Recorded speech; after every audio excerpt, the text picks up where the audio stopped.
with a special thanks to the Seattle City Club's Washington State Debate Coalition in partnership with TVW, the statewide public affairs network, and KCTS 9 Crosscut. We also want to acknowledge the generous support of our many media partners. And our sponsors, including AARP of Seattle, Salesforce, and Tableau. Good evening, everyone. I'm Essex Porter from Cairo 7 News. I'll be your moderator for this evening's mayoral debate, and it is quite an honor. An honor also to be joined by three distinguished reporters: Hannah Kim from Fox 13 News, Hannah Scott with Cairo Radio, and David Croman with Crosscut. We'll ask the two candidates for mayor, Lorena González and Bruce Harrell, questions about public safety and public health.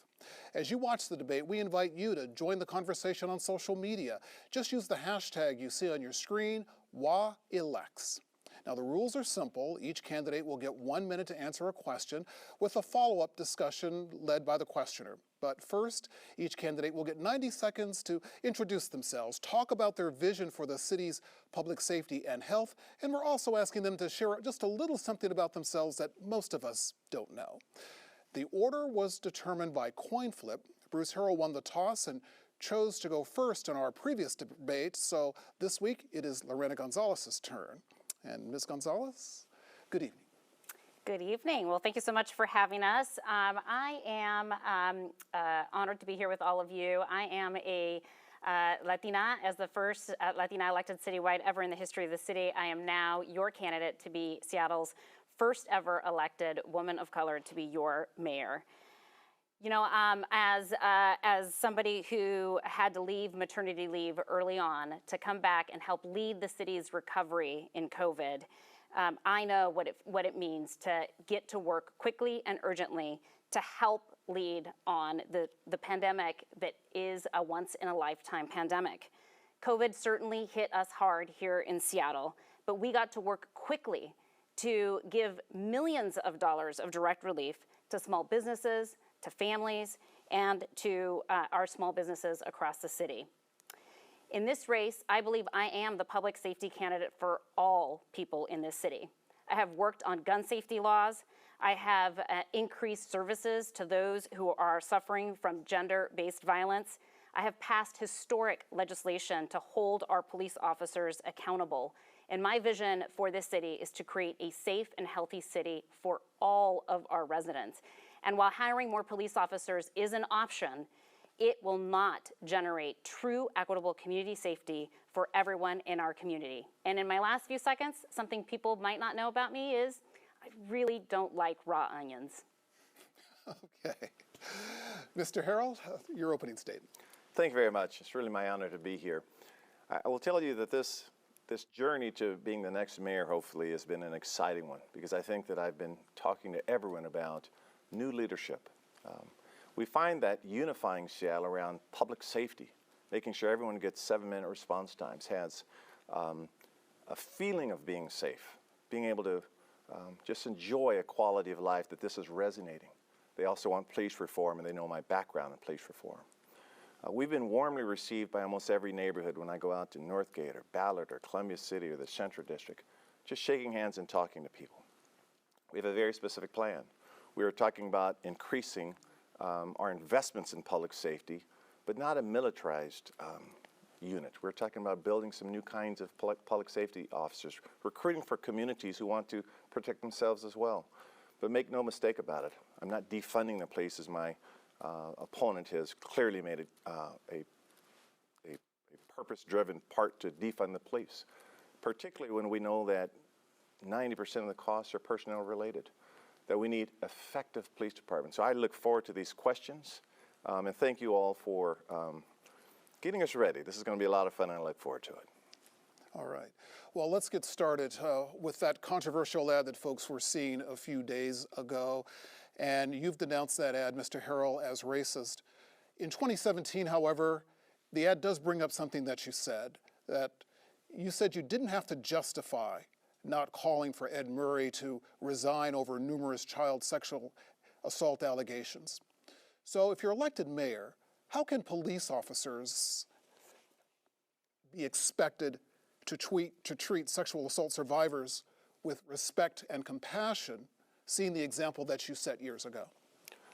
Yeah, so let me make it crystal clear that I support survivors and victims. That in my defense of the process by which we reach truth, many of you know the Emmett Till story and why we have to try to respect the process by which investigations would go. I said the same thing that Councilmember Sally Clark and Councilmember Juarez said, who was a survivor herself. That let's not thwart that process, but I stand with survivors. And what we saw during this last week, perhaps in a Hail Mary chance to be the next mayor, a very racist ad, but what we saw that was more important and more inspirational is we saw thousands of people come up and say to the González campaign, stop that. That is divisive. That is hurtful. That brings upon imagery of people of color that we do not want in Seattle. So I was very happy to see thousands of people react within 24 hours of what we saw. So I will not be a tone-deaf mayor. If I mess up, I will say I messed up. I reserve the right because I am human. But I will tell the survivors and the victims, and we had a person at our press conference say that the work that I've done for survivors proudly, and I want to thank those people who came forward to defend my record. Okay. Ms. González, as you answer that question and respond to that, let me put another facet of the question to you. If you weren't sensitive to the racial stereotypes that ad evoked, how can you as mayor expect police officers to be sensitive to the possible racial bias in their work? Yeah, listen, I want to start off by acknowledging that as a woman of color myself, as somebody who identifies as Mexican American, I have also been subjected to discrimination and oppression in our community, and I have apologized and will continue to apologize to members of our communities of color for missing the mark. And that's exactly why we took down the ad. And the reality is that does show that I am a reflective individual, that I listen, and that I'm willing to learn. And the fact remains in this instance, however, that my opponent did in fact work to shield Ed Murray from any kind of consequence, political or otherwise, as a result of 5 credible accusations of child sex abuse. And to this day, even on this stage, he has not meaningfully apologized to the thousands of sexual assault survivors, BIPOC and otherwise, who are still waiting to hear if my opponent has learned his lesson. Let me also ask, you say you are sorry for the way the ad was done. Do you agree that the ad was racist? I have apologized for the harm that the ad has caused. And I have heard from BIPOC survivors specifically about the need to center BIPOC voices. And I apologize for the harm that was caused as a result of that ad. That's exactly why I listened and we took down the ad. Do you want to be more specific about whether you feel the ad was racist? I think I'm acknowledging that there was harm caused by the ad specifically to communities of color. And in those conversations that I had with those individuals, it became clear to me that the ad was no longer productive because of the harm that it was causing, and it was resulting in doing the last thing I wanted to do, which was create harm within our communities of color and also creating silence amongst our BIPOC survivors. I recognize that was a missed opportunity, and I am deeply sorry for that. Mr. Harrell, your final thoughts on this? First of all, I never defended Ed Murray. I was lied to by Ed Murray, but I never defended him. But let me quote KSEN, which is the King County Equity Now, an organization the city has invested millions in to fight racism and to fight for social justice. I'll quote their evaluation of my opponent. Lorena grandstands, has a history of anti-black racism and is untrusted in community. Now, this is coming from an organization that does work with thousands. Well, I believe the community has said this, and I will also say that she has not apologized. She has not apologized, and in fact, a mailer went out with a black and white picture of me standing next to a rape victim that went out even after she, quote unquote, took the ad down. In fact, as of noon today, the ad was still running on her social media, and I've had reports of that. So the African American community and other communities all across the racial spectrum have said it was racist, number one, and number two, it was not an apology.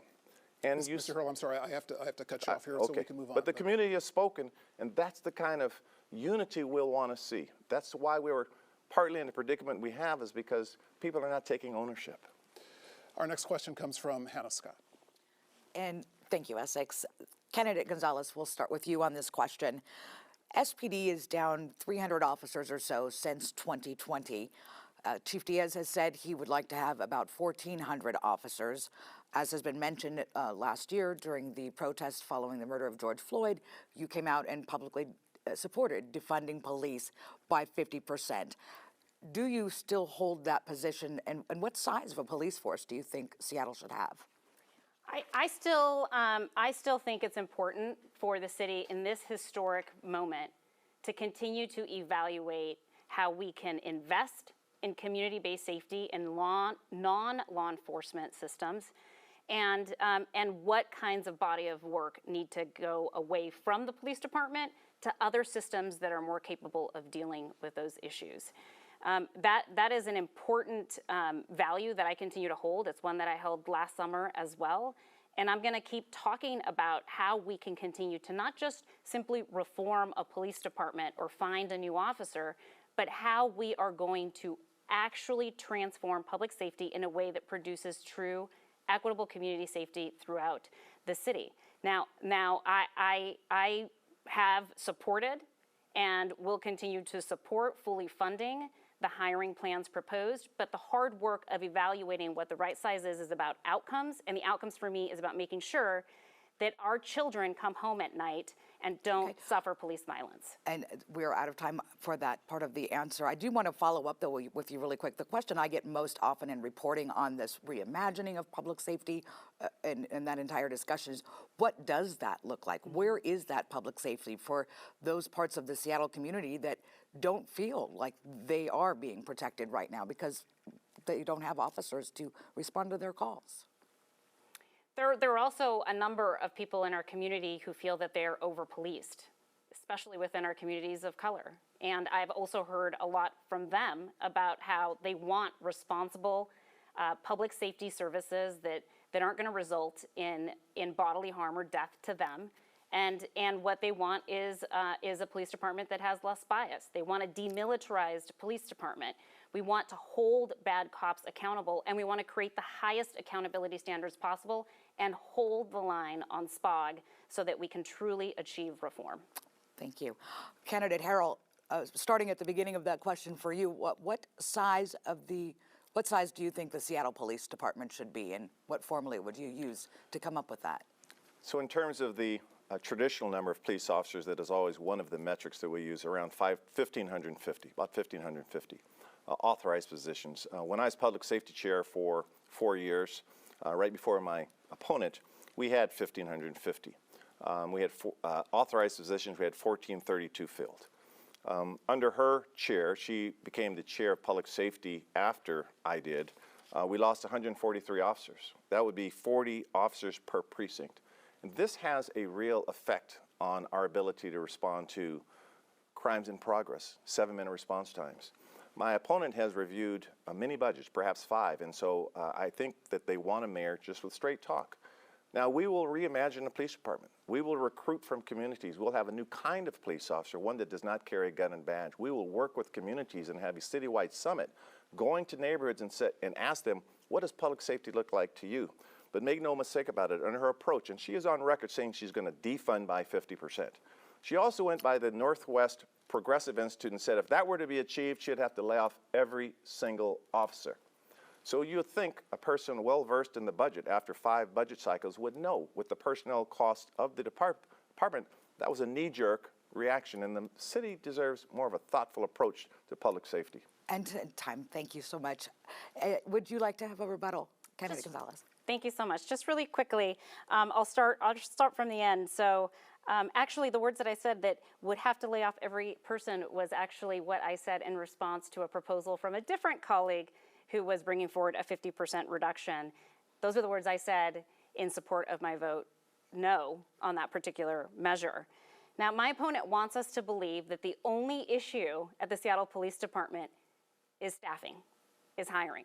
But let's be real, there are deep-seated cultural issues at SPD, from having the largest contingent of folks at the insurrection, 2 officers got fired in that, and from refusing to comply with our vaccine mandate. These are deep-seated problems that the next mayor must understand, appreciate, and get to work immediately. A final opportunity for a rebuttal. Under her chair, for the 4 years, crime went up 22%. We have to understand that. We had the worst homicide rate we had in 26 years, and they are still talking and perpetuating the narrative, let's defund the police by 50%.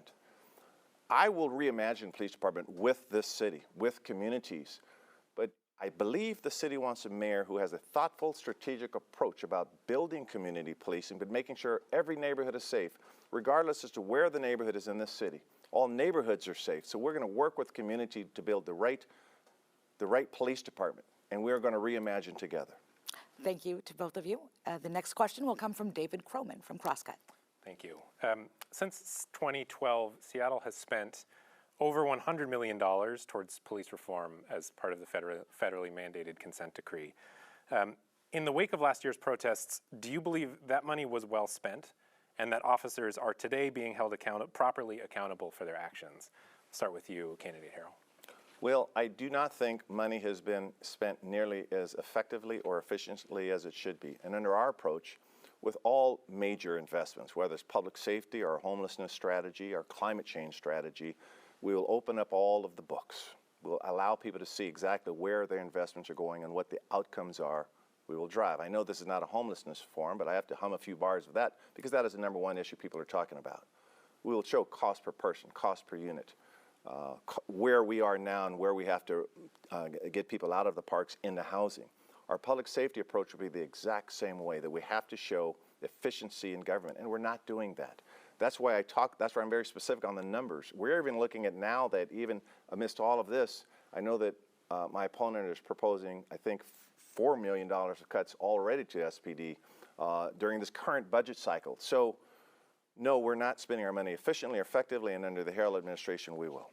To follow up on that, as you just mentioned, you were the chair of the public safety for much of the period that I just mentioned. So if it was not being spent effectively at the time, do you bear some responsibility for that? I will bear responsibility if the city council, all 9 of us, could have been more efficient in our budgeting process. The fact of the matter is the mayor has direct oversight over these departments. That's just a fact. The mayor can decide what kind of headcounts he or she wants, where they can reorganize and structure the department to be more efficiently. That's a struggle of a council member when sometimes you're not getting all of the information that you need. But at the end of the day, it is the mayor's responsibility. But I'll be the first to say that if I could have been more effective and more efficient in city government when I was on the city council for 12 years, I certainly will bear that responsibility. Candidate González, the same question to you. Was the $100 million spent effectively, and are officers being held properly accountable today under the current systems? So I think it's interesting that in response to this question, my opponent effectively doesn't want to answer whether or not reform has been working at the city of Seattle in the context of the fact that the Seattle Police Department spent almost an entire month tear gassing hundreds and thousands of people in our city, both ones that were protesting and ones that were just living in Capitol Hill. That elicited 18,000 complaints, including complaints showing officers kneeling on individuals' necks, the very thing that killed George Floyd. So no, we haven't gotten our money's worth. And SPD is no longer just a department we need to reform, we must transform it. In order to do that, the next mayor, again, must know and acknowledge that the reform we have done to date has been important, but has been insufficient to truly keep our community safe. Thank you. The next question comes from Hannah Kim. All right, thank you, David. So my topic is about repeat offenders, something that many of us know well in Seattle. A small group of people are behind a lot of the crime. Many times they are cycling in and out of the justice system with no meaningful intervention. This is a problem for Seattle. Again, what is your strategy? And not just ideas here. but strategy and actions that you would take as mayor that you think would move the needle on this issue. Ms. Gonzalez, you have the floor first. Sure. Well, I think we have to get to the underlying root cause. So long as we bring back the failed policies of the past, which are fundamentally about arresting and incarcerating and perpetuating those criminal convictions, we're going to continue to see the outcomes that you're describing. So really what we need to do with this relatively small universe of individuals who are continuing to be involved with the criminal justice system is really engage in deep case management, connect them with programs like LEAD and other restorative justice harm reduction programs. They're really going to begin to identify their housing needs, their substance use disorder treatment needs, their mental health needs, their housing needs, and begin the process of transferring people from engaging in this negative behavior to being a more positive, productive, stable member of our community. That is going to be a lasting solution. So long as we take an only law enforcement approach, we will continue to see the outcomes you described. You just brought up LEAD, which is not new. It's a program that's been around for a while, and some might say that it's an old process. We're not seeing that meaningful outcome that Seattleites want to see. Do you have any solutions, actual actionable items that you would take rather than saying we need to do more with LEAD, because it is a program that already exists right now? LEAD is constantly evolving, and it does have good outcomes. The problem is that we starve it for resources. Every year, we have to restore its funding or fight for its funding or spend time talking about how we can get it actually implemented. So the program works. What is not working is continuing to fund programs like that and others that really do go further upstream, address the root causes, and solve for these critical public safety, public health, and mental health issues that continue to be chronic in our community because we continue to chronically underinvest. Quick follow-up to that, because I want to bring up this case because this is something that a lot of people might remember. Francisco Calderon is a prolific offender who has had 70+ convictions. His sister did an interview and said he's a harm to himself and to others in the community. She wanted mental health, she wanted help, but he cycled in and out of the system. So why is it that we have so many cases like that right now? Why can't we get a handle on prolific offenders like that? Because we don't have the mental health services available that are appropriate for people with that high of an acuity need. And that's a fact. We are 46th in the nation in terms of access to mental health for adults like the one you just described. And the next mayor has an opportunity to increase that funding by making sure that we're looking to the wealthiest among us and our most profitable corporations to help us fund mental health services, while we also lobby the federal government and the state government to continue to do more now while we get that new revenue in place. Thank you. So you said it yourself. You said let's do some straight talk. So can we get some straight talk on this issue? What needs to be done? I know that in the past, other candidates have said jail and probation is not the answer. So what is the answer? Well, I do like straight talk. And again, I think you're just hearing, again, just high-level sort of rhetoric from my opponent. So let me be very specific on the programs we're going to implement. The first one we have to think about is a person like that that's just a repeat offender. That is not healthy or normal behavior. Clinicians would call it a social deviant, and there's some clinical terms of why a person keeps doing that. That is not how we are raised to be. So the first thing we have to do is there's a curriculum called Increasing Human Effectiveness, one of many curriculums that talks and examines why a person does what they do that's misaligned with normal behavior. So under our program, we will introduce this curriculum, Increasing Human Effectiveness, and we'll have Seattle's Empowerment and Opportunity Program, where we will bring in mentors, people that have come from that kind of life, to show them why you do not need to repeatedly commit crimes. That again, we have to, part of the Harrell administration we talk over and over about, that could have very well been me or my cousin or someone that I grew up with. So we're going to use mentors and clinicians, and we're going to unlock those keys. I'm introducing a Healthy Seattle. And we talk a lot about this on a campaign, which is another means by which we'll make sure everyone has health care. But a component of that will be for them to look at the impediments of who they are and who they can become. Realize this. This is imaging from external sources. This is decades and decades of a systemic pouring of drugs in certain communities. We're talking about 400 years of racial discrimination in some cases, or people coming from a foster system, or someone coming from abusive. It doesn't even know a color. There are impediments to everyone's human experience. And when we talk about race and social justice under the Harrell administration, we're going to talk about those common impediments that every human being has. So these repeat offenders, we have to unlock those doors and see what's going on with that person, because they are harming themselves, and that is not the kind of person that we can nurture and build in Seattle. And that's what our candidacy is all about, building a pathway to self-optimization for every human being. Real quick though, why do you think that new program is going to really make a difference? Well, because it does around the world. It's helped me personally. It's helped everyone that I know, because we go through this curriculum. That when you look at why we act the way we do, we act in alignment with our dominant belief system. And if you believe you are a bad person, if you look in the mirror and think, I was raised this way, all I know how to do is take, that's what I do, you will continue to take. And arresting this person and letting on and arresting them will not work. You have to remove their impediments to self-optimization. That's why it will work. Clinicians will talk about it, criminologists will talk about it, behavioral scientists will talk about it, and we have to incorporate that, because remember, in the preamble of our charter, we must preserve the safety, health, and welfare of our people. That is our charter purpose. So when you hear defund the police by 50%, you are ignoring our charter purpose. And that's the kind of mayor I hope to be. Time is up. Thank you. And next question is from Essex. Yeah, and I want to stick with this subject. I do have another subject to talk about, but I want to stick with this subject. I just want to be sure that we're fair to Councilmember Gonzalez. If you want to take maybe 20 seconds and just wrap up that subject before I move on to a different subject with Mr. Harrell. Sure. You know, I think what I'm hearing are suggestions to address people with some of the most significant mental and behavioral health issues with mentoring and a motivation course or a self-affirmation course.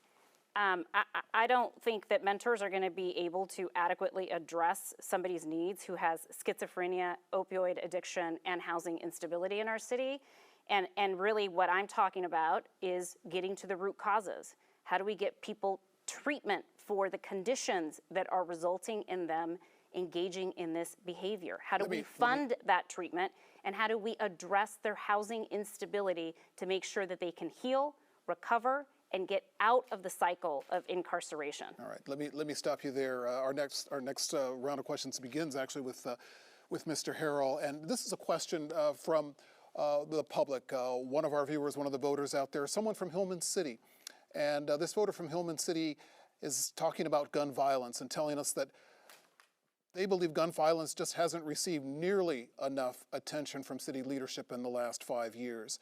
They're asking, what will you do to address this issue, particularly in the South End, where shootings are taking the lives of teenage and young people of color at an alarming rate? First of all, I agree, and I appreciate the question. The first thing we'll do is have a cabinet-level position to make sure that we are measuring and monitoring the gunshots and the violence in our community. We will invest in community-based organizations. We will work to get the RCW 9.41.290 released, the exemption rule that prohibits cities from really regulating this space. We're one of the few states, by the way, that has this restriction. And with that, we'll make sure that we can take a gun from someone that is intoxicated.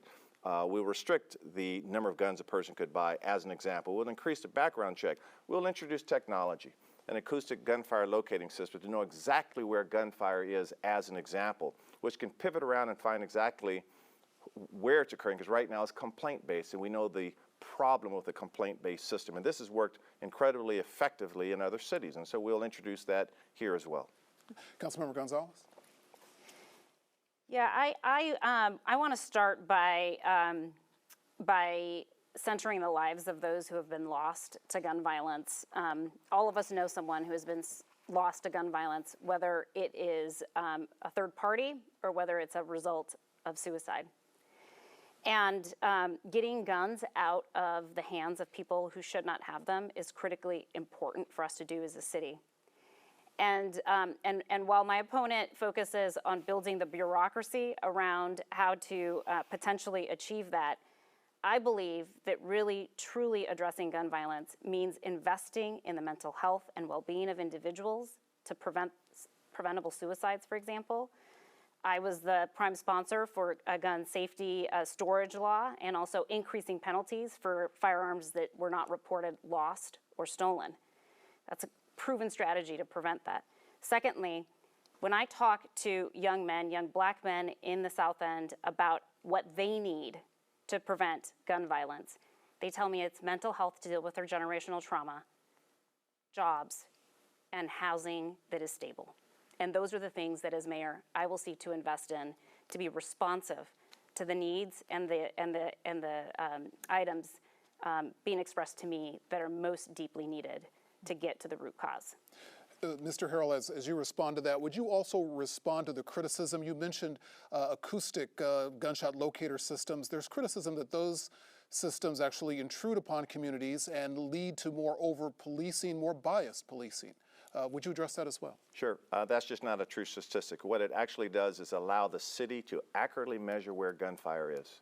We've seen in complaint-based systems, particularly communities of color, the complaints are not as high. And so what I want the city to do is to force the city to respond to actual gunfire. So it's actually very effective technology, and that's one of the reasons why so many cities have employed it.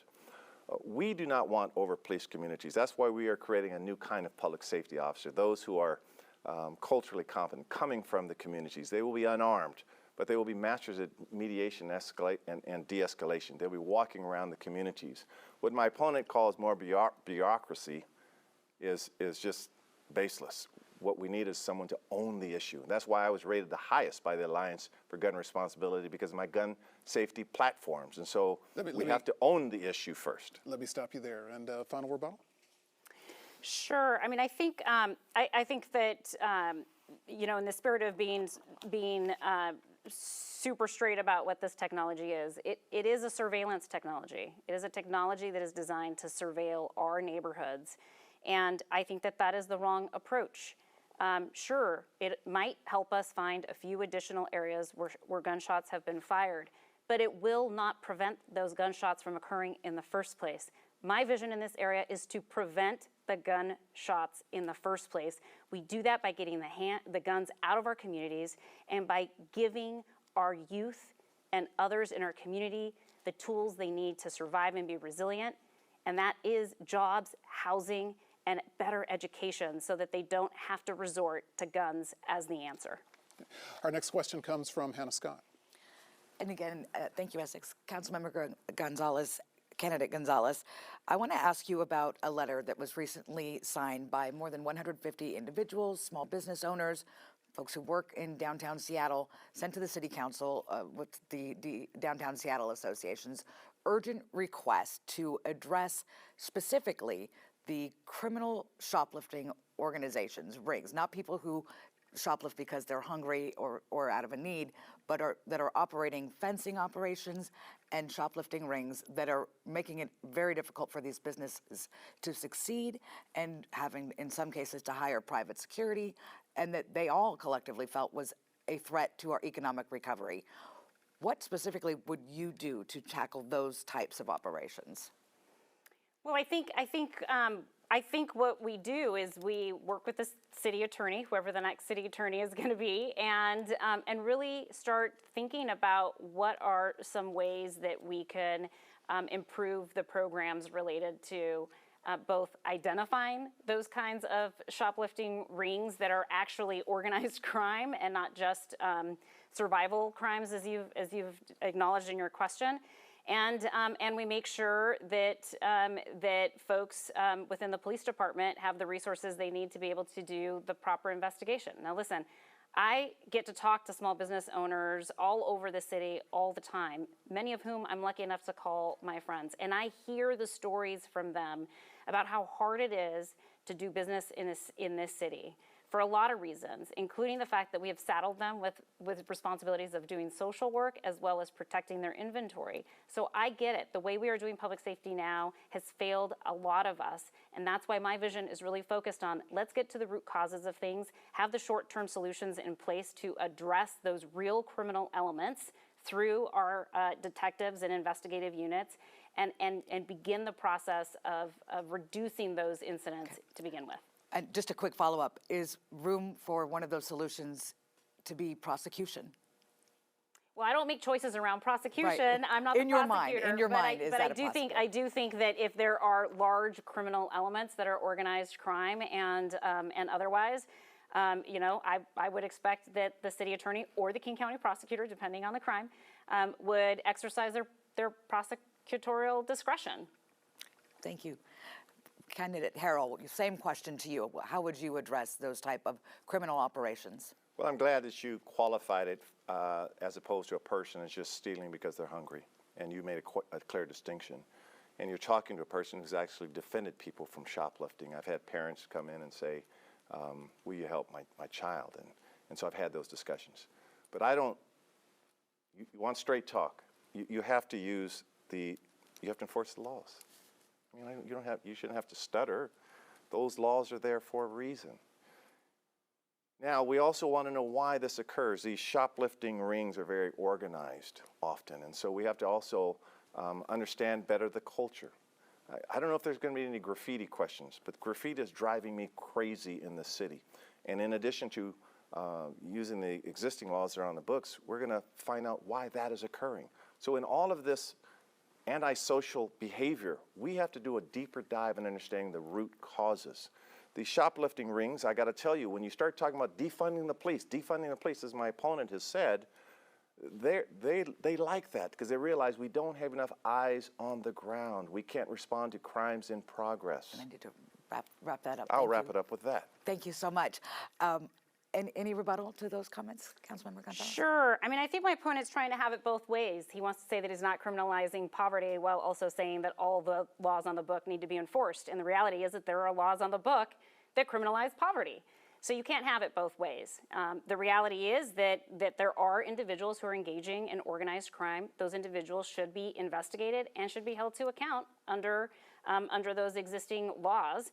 And then the last thing I'll just want to say is, listen, my opponent keeps trying to have a conversation about whether or not you agree with a slogan, and I'm focused on outcomes. Let's talk about what the real solutions are to addressing public safety in its broadest terms in our community. It is not just about hiring more guns and badges at the city of Seattle. It is also about setting up alternatives to law enforcement. It's about investing in community-based safety initiatives, and it's about investing in our collective safe and health, not just through policing, but through the things that we know make us a whole, livable, vibrant community.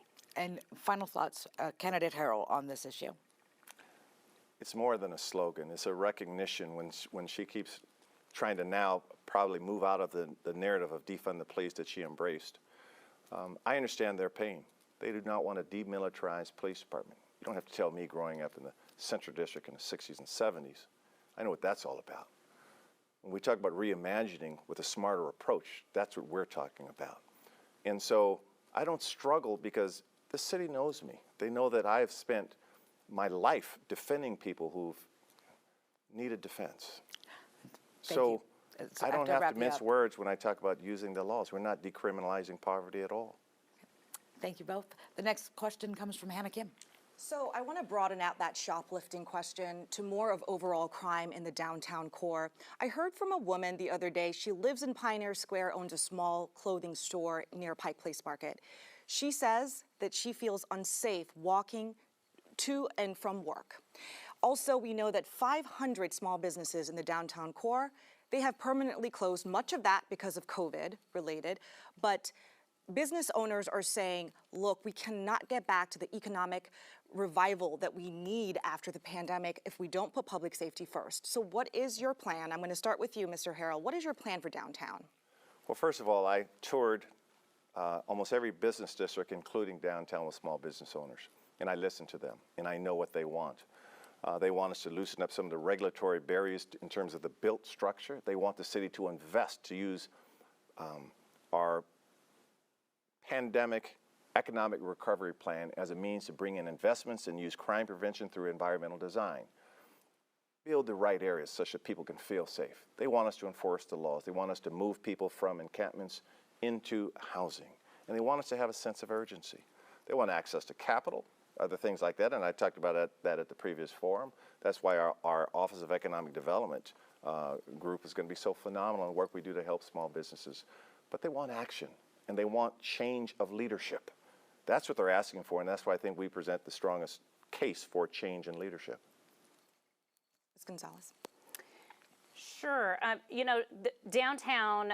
Let's just sort of set the scene here. It is the part of the city that has the highest density of service programs. Has about 800 individuals who are hardest to serve the highest needs kind of individuals experiencing homelessness, and we also have a downtown core that is largely still empty. In large part because of COVID, because workers are not coming back into those big, tall office spaces that continue to be underutilized or not used at all.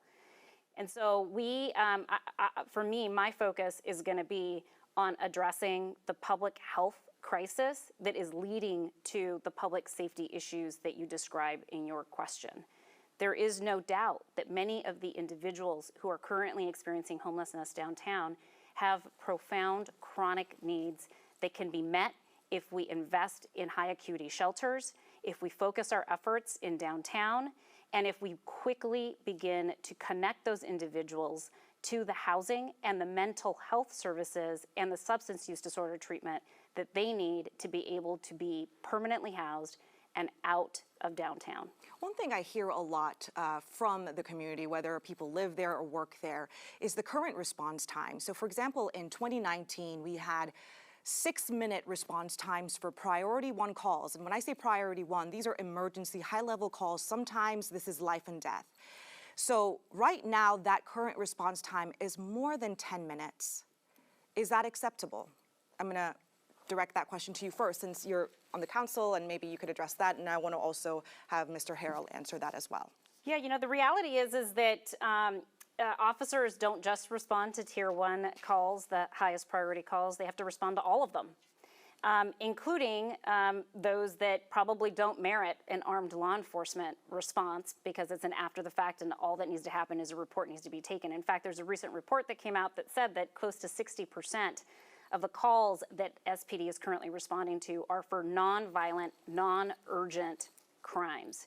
So that's where I want to focus. I want to focus on implementing recommendations that we have right now to address that efficiency issue so that we are clearing up the kinds of calls that we're asking officers to take so they have time to respond more quickly to those Tier 1 calls.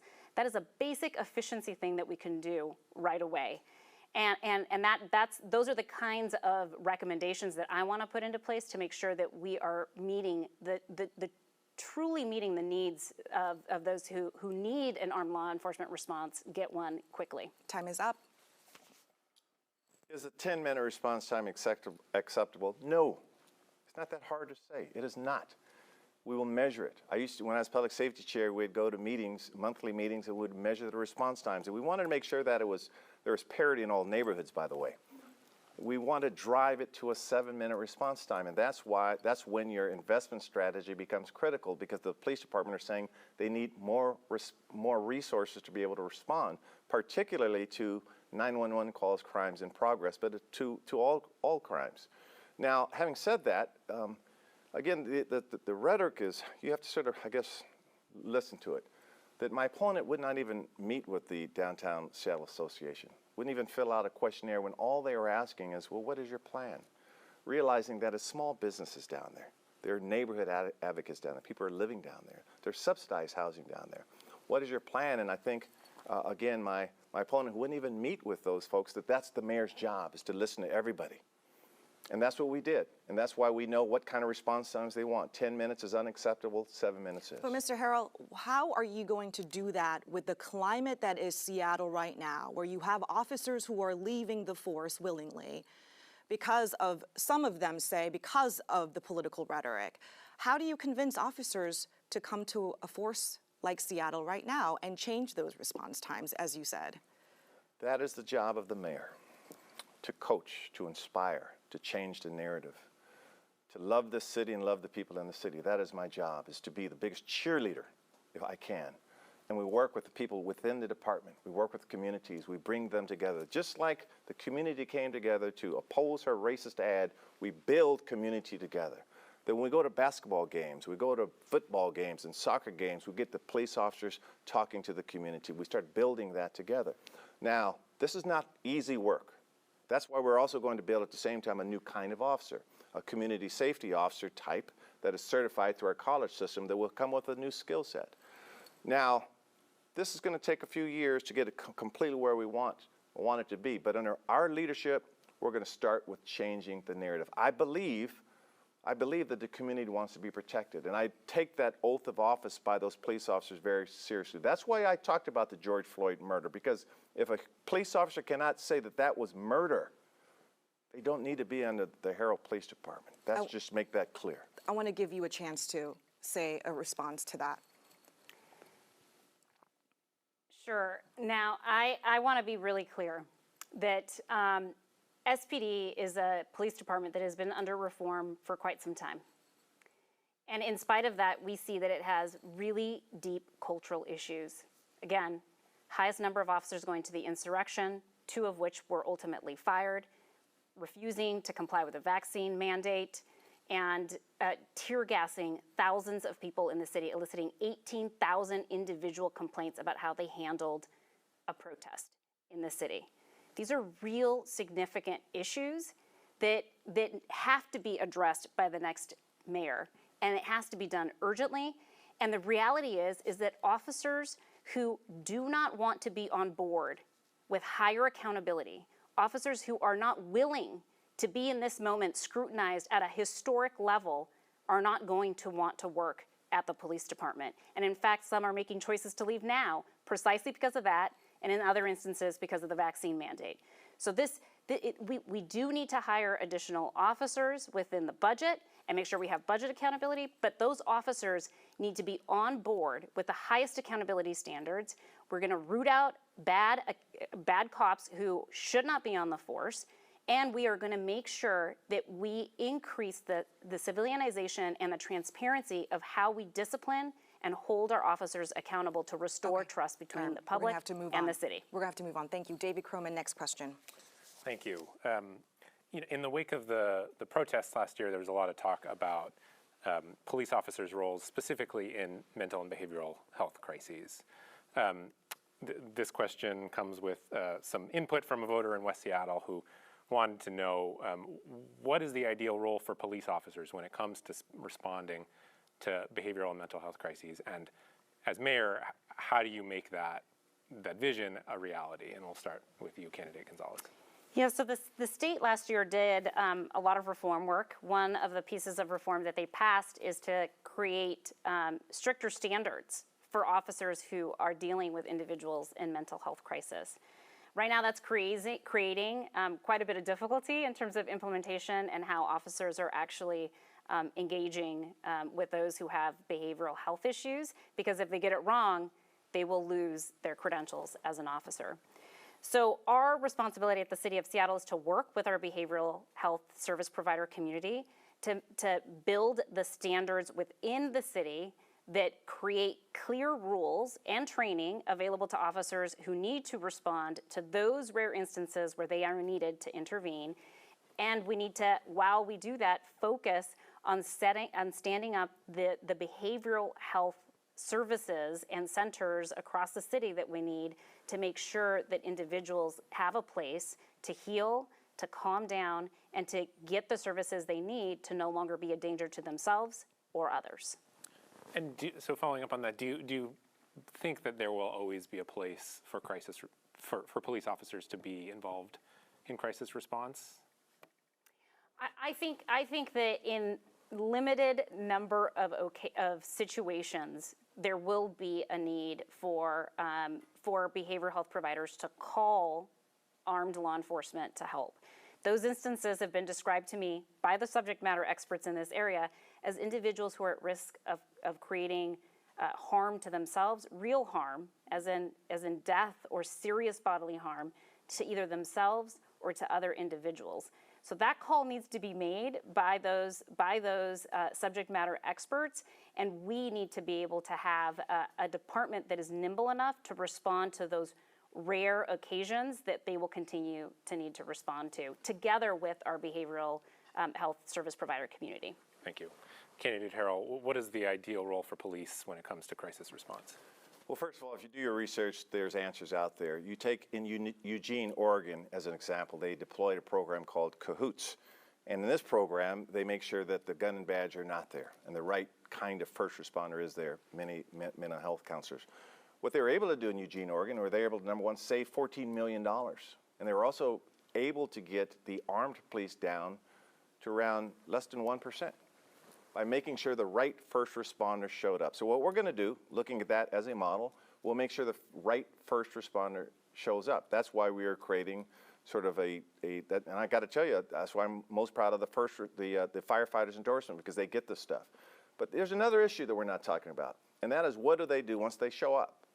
Charlene Lyles as an example. So we're looking on the back end as well, the safe harbor. Right now there are sobriety centers, and we do not want to take a person in a mental health crisis to jail. We don't want to take this person to Harborview because they get released out. We want the individualized case management followed up. So you're going to see under the Harrell administration investments in the safe harbor such that the first responder, who will not be a gun and badge in most cases, will take this person to the safe harbor so we could follow up with the treatment. That's the discussion we have to have. It's not just the first responder. We'll have a new skill set there, but where they take them. KUOW has been around for 20 plus years at this point. Why do you think it's just now that we're having this conversation about expanding that? Well, I think the country woke up after George Floyd. For many of us in our community, that wasn't a new incident, by the way. I could go back many years about situations that happened here in Seattle. But the reimagining conversation now are asking everyone, and the young people get this stuff, right? That what will it look like when you reimagine this police department? So we're going to be very aggressive doing that. You're going to see, again, a new skill set showing up at response. I will tell you that the new skill set will not see Charlene Lyles as a threat. They will see her as a person in need of help. This is going to be exciting work, because I will tell you that when we reduce the gun and badge going out, we'll be able to respond to those crisis situations, those violent situations where we do need a gun and badge. But we'll be able to protect all communities, and particularly in these health crises. So we're excited about this work. And quite candidly, that's what the city's asking about. They're not asking about some of these other issues that we're having to deal with during this campaign. That's what they're asking for, and that's what we will deliver on. Thank you. And the next question comes from Hannah Scott. And this, I will start with you, candidate Gonzalez. Recently, there was a report that was delivered to the Seattle City Council that looked at traffic stops and how they relate to race. That report found that essentially there were more black drivers being pulled over by SPD who were not carrying guns or doing anything else criminal. There were more of them being pulled over than their white counterparts who did have a gun or were doing some sort of criminal behavior. My question to you is, do you support, based on that data and other parts of the conversation that are going on in this space, doing away with traffic stops or limiting traffic stops by Seattle Police? So just two things really quickly. One is we already have a KUOW version. We have a Health One Mobile and a Triage One to deal with lowest acuity needs. So just wanted to address that particular issue in really quickly. What our challenge at the city is dealing with people with more severe, high needs, acute behavioral health issues. And so that is, I think, a distinction between my response and that of my opponent. As to this particular question, my opponent likes to talk a lot about a bias-free policing ordinance that he passed while on the city council. And we know that report proves it, that we don't have a less biased police department, even in the wake of the passage of that ordinance. So what we need right now is real structural change, not just a statement of legislative intent. And to me, that means removing traffic enforcement from the Seattle Police Department to, for example, the Department of Community Safety and Communications as a way to address that issue. Okay, now I have to wrap that up. Final to you on that question, candidate Harrell. Again, the current council has dropped the ball on the bias-free policing law. And if you read the article, they're measuring Terry stops, which are, stop and frisk kinds of situations. But on routine traffic stops, I want to know who's being racially profiled. I want to know who gets a warning and who gets a citation.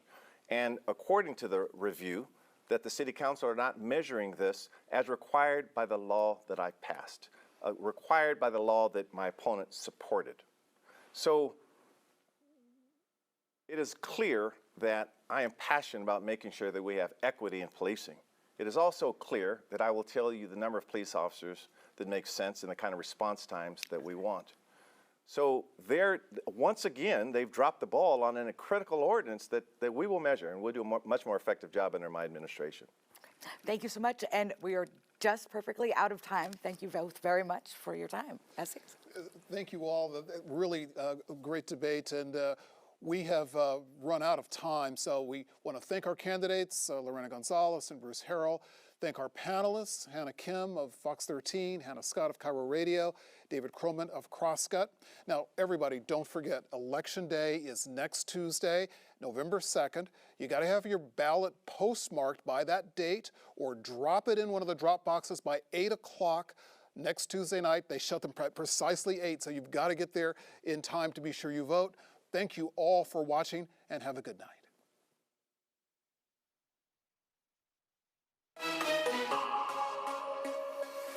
Tonight's debate has come to you from the studios of KCTS 9 in Seattle, with a special thanks to the Seattle City Club's Washington State Debate Coalition in partnership with TVW, the statewide public affairs network, and KCTS 9 Crosscut.